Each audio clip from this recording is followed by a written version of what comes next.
And welcome back, where we have Mike Comer here today. He is the board president of GRF. It was his last regular meeting. The annual meeting is coming up. Nice to have you here. Good to be here.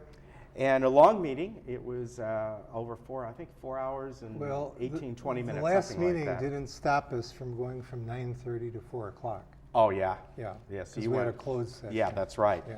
So we'll be replaying that for you on Thursday at 1:30 and then the following week at 6 o'clock. I know you brought along some specifics you want to talk about. Yeah, and, I'll get the highlights for the community.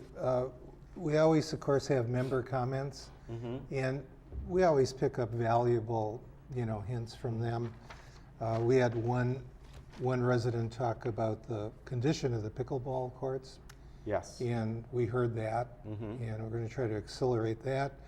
Another resident had a very severe rat infestation, which is something needs to get looked at more. Now, I have a question on that. I didn't quite understand when he was talking about that.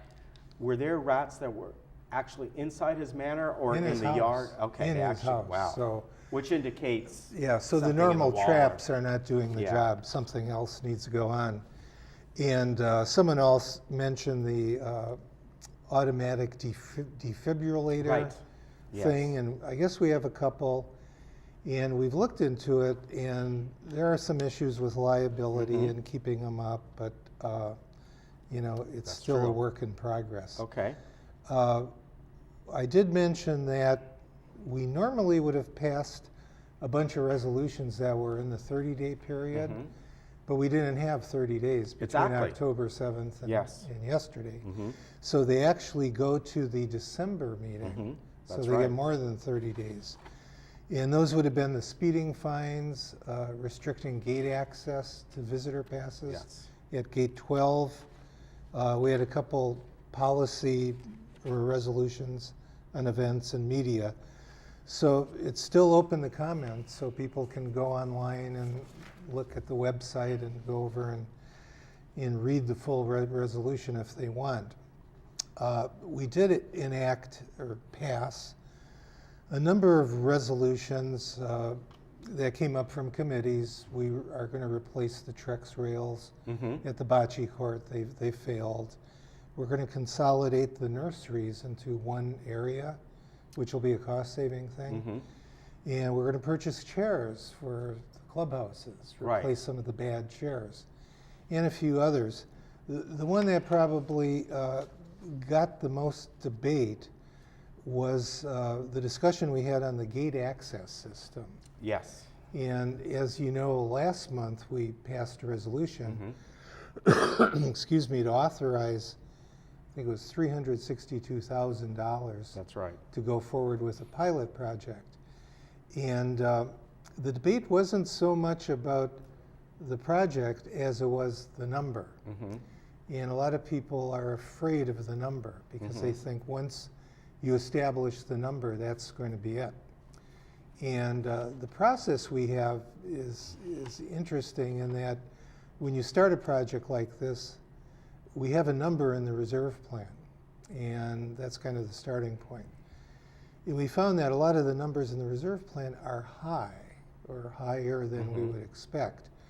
Before bidding the project, staff goes out and gets a contractor or consultant to do an estimate. And that person cannot do the job. So they're just doing an estimate. Right. Of course, when they do that, they have a number in mind, because from the reserve study, so the estimates tend to be in the same area. So the board has kind of figured it out that we have to work backwards to go to the reserve study, look at the numbers that are generated. Are they good numbers? When was the last reserve study update done?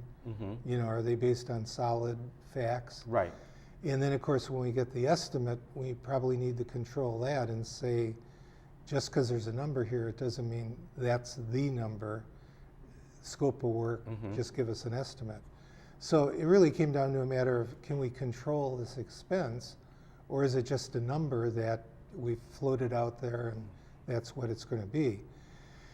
And we wound up with a tie vote, so there was a motion to rescind the last proposal because of the number controversy. And so it still stays. And I think what everybody realized, the number is an up to number. And it could be half of that, it could be a tenth of that, it could be whatever we need. Right. So we kind of went through that and got through that hurdle. Let me ask you something on that point. You got the consultant number. Right. Have you gotten estimates yet? Actual real estimates from different security companies? No, whatever you that call would them? be the next Okay. point. And from there you can really see how far off they are from each other, Yeah, what we they may be. start with an estimate. Okay. And the project scope was a little undefined, so he looked at the whole village and came up with a $1.1 million for all the estimate. And we said, well, we can't do that. I mean, what we're basically doing is in the pot, we have a number of different components, license plate recognition, this and that. And in the pilot project, we'll be looking at each one to see which really work and which don't work. Okay. And it's really visitor management control. That's what it's all So about. that way, when you might try out 3 or 4 different things and decide when it comes to the other gates, the final thing, maybe 2 of these work, maybe we only need 1 of them. Yeah, and 5 is a very busy gate. Yes. 6 not so much, so we get a good Yeah. blend. So that'll go forward, hopefully. The most important thing we did was we authorized a transfer of $1 million from our operating surplus into the reserves. And by doing that, we decided that back in July, I guess. By doing that, we were able to reduce the reserve contribution from the mutuals by $2 a month per manor by putting that money in there. So that was a real cost-saving thing for the mutuals. And you had mentioned, by the way, which I found really interesting, about the transfer fund, that you had said it would be nice if we could take some of this money and pass it off to the mutuals. Yeah, but the way the Davis-Sterling Act is written and all this, it could become a taxable event. Yeah, that was kind of my swan song, a challenge to the mutual boards and the new GRF boards, which is to work together on getting these funds going in the right direction. As I said, normally the mutuals would be charging the transfer fee because it's their homes, their manors. Yeah. They generate the fee.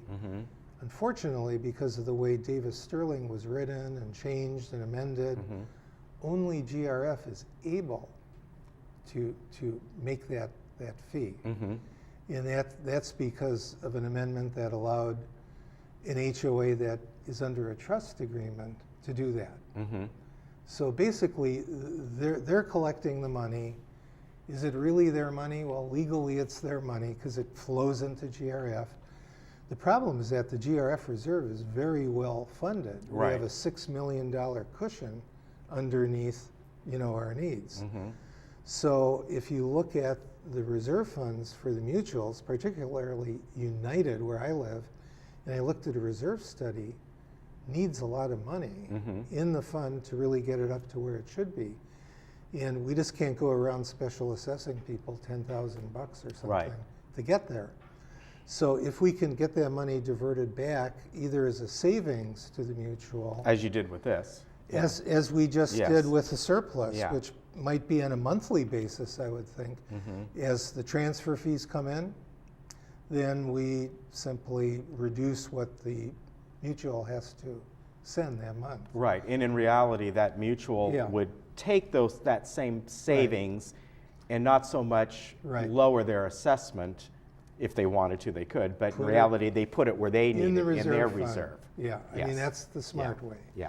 And really, getting their reserve funds up to snuff, it's critical because as the manors have dry rot and plumbing problems and all the things we've been talking about for years, the only way to do something about it is to buttress the reserve funds and get the maintenance program going. So I think we'll be able to do that.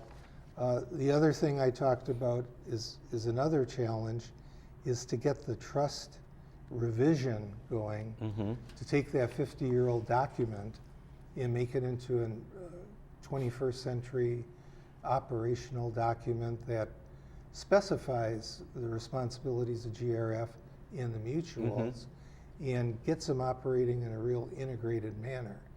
And of course, the first step is to see if we could get this most recent trust amendment signed. Right.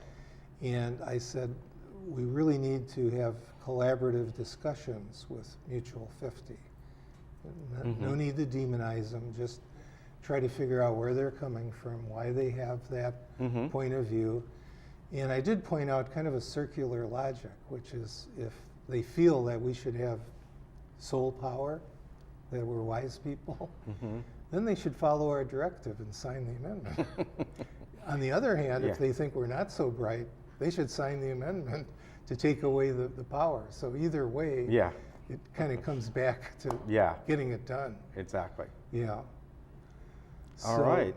There's a little talk, as there have been on the Energy Committee, and the lighting is that's an ongoing project, isn't it? Yeah. Well, we've been clubhouses. What we've been facing there is just delays between committees and estimates and this and that. And in this case, we don't sole source a lot of things, but in this case, the person who was providing the information seemed to have a good handle on it. It's a low amount of money. I think it was $5,000 or $6,000. And by doing it sooner rather than later, we save $1,500 a month. Right. So if you wait 4 months, you just blew a $6,000 savings opportunity. So we decided to sole source that and get it underway. We also, in a closed session, made a decision on a single source for the equestrian hospitality room. Okay. Because that's been going on for months, and it's like we have a very reasonable bid from a licensed contractor, so we decided, let's go with it. Get it done within 30 days. Okay. So our last meeting, we're going to have our annual meeting next Wednesday at 10 o'clock. Yes. So that'll be the last time you see these 11 smiling faces there. Okay. And then you can retire or whatever you're doing. I can enjoy myself. You can enjoy yourself. Yeah. All right. Well, Mike, it's been nice having you on. Okay. And we appreciate it. Thank you for the update. And again, we'll replay the regular monthly meeting on Thursday at 1:30, and then next week it plays again on Wednesday at 6 o'clock, and then their annual meeting will be also next Wednesday at 10. Thank you very much again. Thank you. All right, take care. We'll be back.